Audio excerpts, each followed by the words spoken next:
Hello everyone, welcome to Mahaguru IAS. I hope you all are doing well.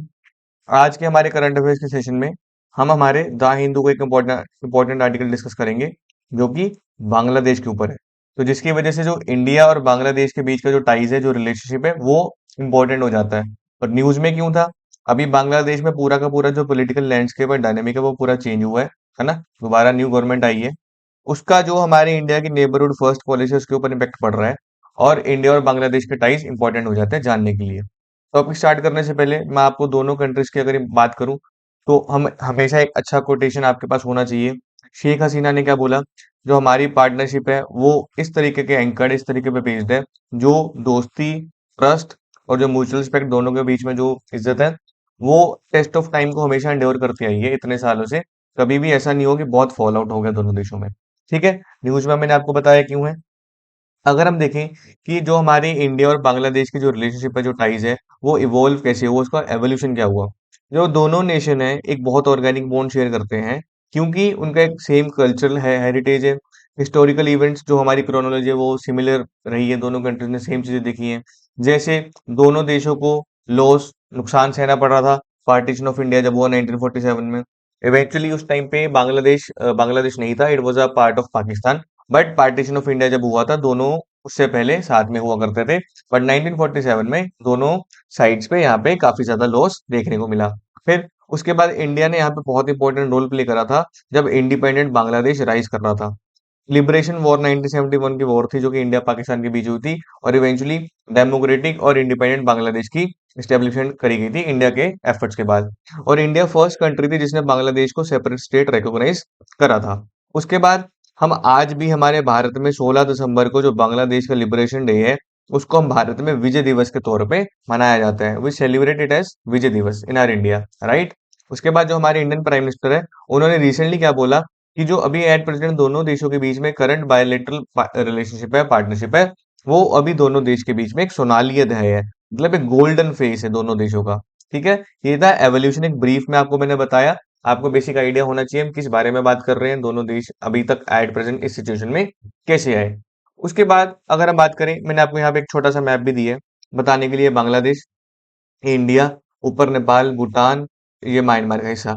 Bangladesh की जो boundary है वो सबसे बड़ी बाउंड्री है, मतलब इंडिया को अगर किसी भी नेबर स्टेट के साथ बाउंड्री शेयर करता है तो वो लॉन्गेस्ट बाउंड्री बांग्लादेश के साथ है। ठीक है, और नॉर्थ ईस्ट की सारी स्टेट इसमें टच करती है और वेस्ट बंगाल, फिर हमारा बिहार और ये सारा एरिया। ठीक है, इसलिए बांग्लादेश काफी इंपॉर्टेंट हो जाता है। उसके बाद अगर हम बात करें कि हमारा पूरा जो इंडिया का जो रिलेशनशिप है बांग्लादेश के साथ, उसमें बांग्लादेश की क्या इंपॉर्टेंस है इंडिया के लिए। ठीक है, सबसे पहले अगर हम बात करें geo political importance, Bangladesh India के साथ बहुत लंबा एक लैंड, पानी का, मैरीटाइम बाउंड्री शेयर करता है, जिसकी वजह से जो इंडिया की जो सिक्योरिटी और फॉरेन पॉलिसी बहुत ज्यादा मैटर करती है। अगर हम एग्जांपल की बात करें, इंडिया को बांग्लादेश की तरफ से कोऑपरेशन चाहिए रहेगा।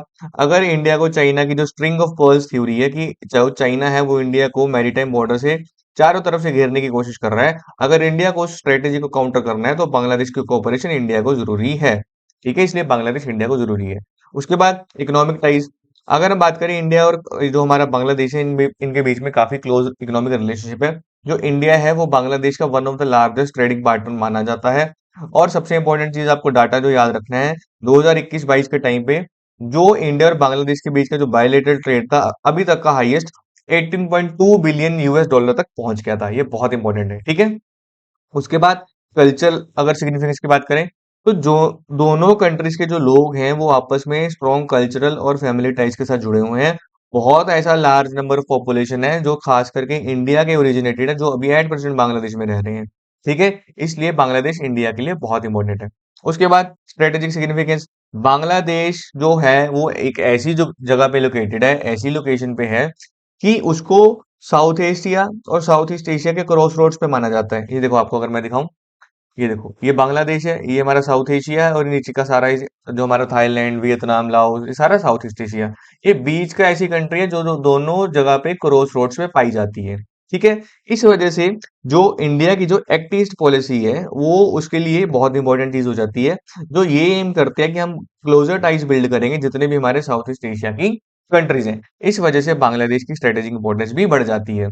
फिर इन्वायरमेंटल कंसर्न्स की अगर बात करें जो दोनों देश हैं वो एक ट्रांस बाउंड्री रिवर्स और इकोलॉजिकल सिस्टम शेयर करते हैं। एग्जाम्पल की बात करें तो दोनों देशों को कोऑर्डिनेटेड एफर्ट्स चाहिए ताकि जो हमारे सुंदरबंस हैं हम उनको मेंटेन कर सकें। सुंदरबंस का जो 60% एरिया वो बांग्लादेश में आता है, जो 40% एरिया हमारे इंडिया में आता है। इस वजह से दोनों कंट्रीज के बीच में ये सिग्निफिकेंस बहुत ज्यादा जरूरी हो जाती है। ये मैंने आपको छोटी सी एक और इंफोग्राफिक पिक्चर प्रोवाइड करी है। दोनों देशों के बीच में स्ट्रेटेजिक पार्टनरशिप है, सिक्योरिटी कोऑपरेशन के ऊपर काम करते हैं, काउंटर टेररिज्म, डिफेंस टाइज, ये रोड्स कनेक्टिविटी है, road link, rail link, inland waterways, की प्रोजेक्ट्स की अगर हम बात करें, Bangladesh Bhutan India Nepal motor vehicle agreement, Bangladesh Bhutan India trade agreement, trade energy connectivity 28%, 25%, 20% ये सारे ट्रेड कॉन्स्टिट्यूएंट है। जो बांग्लादेश का जो लार्जेस्ट ट्रेडिंग पार्टनर है वो इंडिया माना जाता है। ठीक है, ये आपको चीजें याद रखनी है क्योंकि विजुअल मेमोरी हमेशा ज्यादा स्ट्रांग होती है, आपको अपने दिमाग में चीजें बैठानी पड़ेंगी। अगर हम बात करें कुछ ऐसे एस्पेक्ट्स की, कुछ ऐसे की एरियाज ऑफ कोऑपरेशन जो दोनों कंट्रीज में देखने को मिलते हैं। सबसे पहले पॉलिटिकल और डिप्लोमेटिक कोऑपरेशन, जो रेगुलर हाई लेवल विजिट हो रही हैं और जो सार्क, बिम्स्टेक ऐसी जो मल्टीलेटरल ऑर्गेनाइजेशन है, यहाँ पे दोनों कंट्रीज बहुत अच्छे से कोऑपरेट कर रही हैं, जो ये रिफ्लेक्ट करता है कि जो इंडिया की नेबरहुड फर्स्ट पॉलिसी है और जो इंडिया की एक्ट ईस्ट पॉलिसी है वो इफेक्टिवली चल रही है, क्योंकि बांग्लादेश क्रॉस रोड्स पे है साउथ एशिया और साउथ ईस्ट एशिया के। फिर इकोनॉमिक और ट्रेड की बात करें तो जो बांग्लादेश है इंडिया का largest south Asian trading partner, south Asian continent में उसके रीजन पार्ट में जो बांग्लादेश है वो इंडिया का लार्जेस्ट ट्रेडिंग पार्टनर माना जाता है। $8 बिलियन+ का जो line of credit India Bangladesh को दे रहा है उसके इंफ्रास्ट्रक्चर और उसके कनेक्टिविटी प्रोजेक्ट्स को सपोर्ट करने के लिए। फिर अगर हम कनेक्टिविटी की बात करें तो रेल, रोड और जो इनलैंड वाटरवे पहले जो थोड़ा सा डल पड़ गया था उसको दोबारा से रिवाइव करने की कोशिश करी है। जो हमने एग्रीमेंट साइन करा था Bangladesh Bhutan India Nepal agreement sign करा था, जो मोटर व्हीकल एग्रीमेंट था, जो कनेक्टिविटी की बात करता है, और यहाँ पे पोर्ट एक्सेस की बात करी गई थी, जो क्या इनहांस करता है कि दोनों देशों के बीच में जो सब रीजनल इंटीग्रेशन है और जो ट्रेड फैसिलिटेशन है वो इंक्रीज हो सके। उसके बाद energy cooperation, India almost 1000+ megawatt की जो पावर है वो बांग्लादेश को सप्लाई करता है। दोनों कंट्रीज ज्वाइंट प्रोजेक्ट्स पे काम कर रहे हैं, जैसे रामपाल पावर प्लांट हुआ और फ्रेंडशिप पाइपलाइन, जो कि दोनों कंट्रीज के बीच की जो एनर्जी की इंटरडिपेंडेंस है उसको और डेप्थ में लेके जाता है और इंक्रीज करता है। फिर सिक्योरिटी और डिफेंस, दोनों कंट्रीज मिलकर ज्वाइंट काउंटर टेररिज्म एफर्ट्स कर रहे हैं। बॉर्डर सिक्योरिटी फोर्स इधर से है, बांग्लादेश ग्राउंड फोर्स इधर से कोऑर्डिनेट कर रहे हैं आपस में दोनों फोर्सेस, ठीक है, ताकि हम टेररिज्म काउंटर कर सकें। और दोनों कंट्रीज मिलिट्री एक्सरसाइज में इन्वॉल्व है, जैसे संप्रीति और बोंगो सागर। ये दोनों कंट्रीज की बॉर्डर सिक्योरिटी को स्ट्रेंथन करने के लिए और एनहांस करने के लिए हेल्प करती है। फिर वाटर और एनवायरनमेंट की अगर हम बात करें तो जो गंगा वाटर ट्रीटी है 1996 की, तीस्ता नेगोशिएशन है, जो फ्लड क्लाइमेट कोऑपरेशन अभी दोनों कंट्रीज के बीच में चल रही है, ऐसी चीजें क्या प्रमोट करती है, सस्टेनेबल रिसोर्स मैनेजमेंट, ताकि दोनों कंट्रीज अपने रिसोर्सेज को इफेक्टिवली मैनेज कर पाए बिना किसी कॉन्फ्लिक्ट के। फिर जो कल्चरल और पीपल टू पीपल टाइज है, 1971 की लेगेसी है, लिबरेशन वॉर, विजय दिवस इंडिया में मनाया जा रहा है, स्कॉलरशिप्स दी जा रही हैं, बॉर्डर हाट ऑर्गेनाइज करे जाते हैं, ठीक है। जो टूरिज्म है वो पीपल टू पीपल जो और कल्चर लिंकेज को और इंक्रीज करता है। फिर रीजनल और स्ट्रेटेजिक लिंक्स की अगर हम बात करें तो दोनों कंट्रीज BBIN और जो बिम्स्टेक का फ्रेमवर्क है उसमें कोऑपरेट कर रही हैं, और बांग्लादेश एक इंपॉर्टेंट कंट्री बन जाता है इंडिया के लिए चाइना के इन्फ्लुएंस को बैलेंस करने के लिए, जो कि इंडिया की स्ट्रेटेजिक और रीजनल सिनर्जी को इंक्रीज करता है। ठीक है, ये आपको भूलना नहीं है। हमने कौन से बात करी, political diplomatic, economic and trade, connectivity, फिर हमने बात करी energy cooperation, security defence, water management, people to people ties and regional and strategic cooperation. ठीक है, ये हमारे पॉइंट्स थे कि हम दोनों कंट्रीज कहाँ पे कोऑपरेट कर रही हैं। उसके बाद अगर हम देखें कि दोनों कंट्रीज को प्रॉब्लम्स कहाँ कहाँ पे फेस करनी पड़ रही हैं, दोनों के रिलेशनशिप में चैलेंजेस क्या क्या हैं। सबसे पहले diplomatic disconnect, very important point. India का जो शुरू से क्लोज लिंक था वो शेख हसीना के साथ ज्यादा रहा है। ठीक है, इसका नुकसान ये हुआ जब शेख हसीना को जब हटा दिया गया तो जो बाकी के जो पॉलिटिकल एक्टर्स थे इंडिया का, उनके साथ इतना ज्यादा एक्टिव इन्वॉल्वमेंट नहीं था। जो इंडिया का डिसीजन था शेख हसीना को एग्जाइल में होस्ट करने का, बांग्लादेश की वहां के लोगों ने और गवर्नमेंट ने ये देखा कि एक पॉलिटिकल इंटरफेरेंस है बांग्लादेश के इंटरनल मैटर में, जिसकी वजह से दोनों देशों के बीच में शुरू में टेंशन और बढ़ गई। फिर जो चाइनीज इन्फ्लुएंस है वो और बढ़ता जा रहा है। बांग्लादेश चाइना का जो बेल्ट एंड रोड इनिशिएटिव है उसका एक की पार्टनर माना जाता है, और चाइना से बहुत सिग्निफिकेंट इन्वेस्टमेंट बांग्लादेश रिसीव करता है उसके इंफ्रास्ट्रक्चर प्रोजेक्ट्स को बूस्ट करने के लिए, जैसे कि जो तीस्ता रिवर रिस्टोरेशन प्रोजेक्ट है वो चाइना की इन्वेस्टमेंट के साथ बांग्लादेश में अभी चल रहा है। फिर बॉर्डर मैनेजमेंट और इलीगल माइग्रेशन एक बहुत बड़ी प्रॉब्लम है। बांग्लादेश से जो इलीगल लोग आते हैं इंडिया की जो नॉर्थ ईस्टर्न स्टेट्स है वहां पे प्रेशर पड़ रहा है, और जो उनके जो ग्रुप्स के बीच में रेवलरी है वो इंक्रीज हो रही है, जिसकी वजह से सोशो इकोनॉमिक और पॉलिटिकल टेंशंस राइज हो रही हैं। अगर इसके हम एग्जांपल की बात करें तो जो रोहिंग्या रिफ्यूजी क्राइसिस है इंडिया में भी 8% देखने को मिल रहा है। ये पूरे के पूरे जो दोनों देशों के बीच के टाइज है उसको और कॉम्प्लिकेट कर देता है।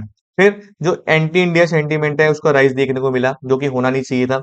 पब्लिकली प्रोटेस्ट करे गए थे, स्लोगन्स दिए गए जैसे दिल्ली और ढाका, ढाका ढाका, ठीक है, मतलब this was not not the point to be stated in public protest, ठीक है। और कुछ ऐसे कैंपेन चलाए गए थे जो कि इंडिया आउट कैंपेन इसका नाम था, जो कि जो दोनों कंट्रीज के बीच में इतना पुराना रिलेशनशिप था उसके सामने बहुत ऐसे मिसट्रस्ट शो करता है कि एक दूसरे पे भरोसा ही नहीं कर पा रहे हैं। फिर जो ट्रेड इम्बैलेंस वाला पॉइंट है, India basically large trade surplus enjoy करता है बांग्लादेश के साथ। मतलब अगर बांग्लादेश और इंडिया ट्रेड कर रहे हैं तो ज्यादा फायदा इंडिया को हो रहा है, बांग्लादेश को कम फायदा हो रहा है, जिसकी वजह से बांग्लादेश को प्रॉब्लम हो रही है। जो ढाका में जो बांग्लादेश में एक कंसर्न रेज करा जा रहा है कि जो इकोनॉमिक गेन्स है वो अनइक्वल बंट रहे हैं, इंडिया के पास ज्यादा है, बांग्लादेश के पास कम है, ये वो उनका मानना है। अगर हम तीसरा डिस्प्यूट की बात करें तो बांग्लादेश 50% पानी चाहता है तीस्ता रिवर का, और इंडिया ऑलमोस्ट क्लेम करता है 55%। ठीक है, नेगोशिएशन बहुत टाइम से चल रही है। ये आपको बताने का आइडिया ये था कि आपको आइडिया लग जाए कि कौन सी नदी कहाँ पे बह रही है और दोनों देशों के बीच में क्या कन्फ्लिक्ट चल रहा है। ठीक है, ऑलमोस्ट जो 50,000 मेगावाट का जो कंसेप्ट है, जहाँ पे जो रिस्टोरेशन प्रोजेक्ट्स के बाद से आएगा उसकी एनर्जी शेयर को लेके यहाँ पे डिस्प्यूट चल रहा है। फिर अगर हम बात करें कि दोनों देशों के बीच में इतने पुराने रिलेशनशिप होने के बाद भी अगर ये चैलेंजेस फेस करने पड़ रहे हैं तो हमारे पास क्या सोल्यूशन है, हमको क्या स्टेप्स लेने चाहिए ताकि जो इंडिया बांग्लादेश के जो टाइज है उसको हम एनहांस कर सकें। सबसे पहले इंक्लूसिवली एंगेज करना पड़ेगा, जैसे हमारा जो आउटरीच का प्रोजेक्ट है उसको इंक्रीज करना पड़ेगा, ट्रैक टू डिप्लोमेसी फॉलो करनी पड़ेगी, जो कि थिंक टैंक्स जो छोटे छोटे इंस्टीट्यूशन है इनको इन्वॉल्व करना पड़ेगा, रिटायर्ड डिप्लोमेट्स को एक्टिवली एंगेज करना पड़ेगा। जो इंडिया और बांग्लादेश का जो एकेडमी है, जो एजुकेशन सेक्टर से जुड़े बड़े बड़े लोग हैं, उनको पॉलिटिकल और सोशल ग्रुप जो बांग्लादेश में वहां पे उनके साथ जोड़ना पड़ेगा।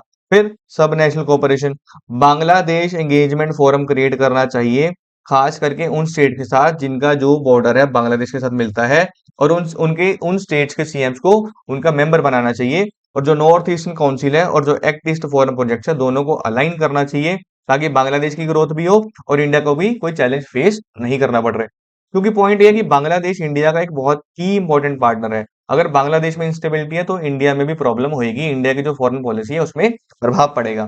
फिर जो मल्टीलेटरल इनिशिएटिव है उसको लेवरेज करना पड़ेगा, बांग्लादेश को इंटीग्रेट करना पड़ेगा, जो इंडिया का इंडो पैसिफिक ओशन इनिशिएटिव उसमें इन्वॉल्व करना पड़ेगा। और जो हमारा बीबीआई मोटर व्हीकल एग्रीमेंट हमने साइन जरूर कर दिया, बट उसको उसका जो प्रोसेस एग्जीक्यूशन का जो प्रोसेस है उसको स्पीड अप करना पड़ेगा, ताकि हम दोनों देशों के बीच में कनेक्टिविटी और ट्रेड को एनहांस कर सके। फिर बॉर्डर मैनेजमेंट, बॉर्डर मैनेजमेंट में क्या करना है, फास्ट ट्रैक करना पड़ेगा जो स्मार्ट फेंसिंग चल रही है।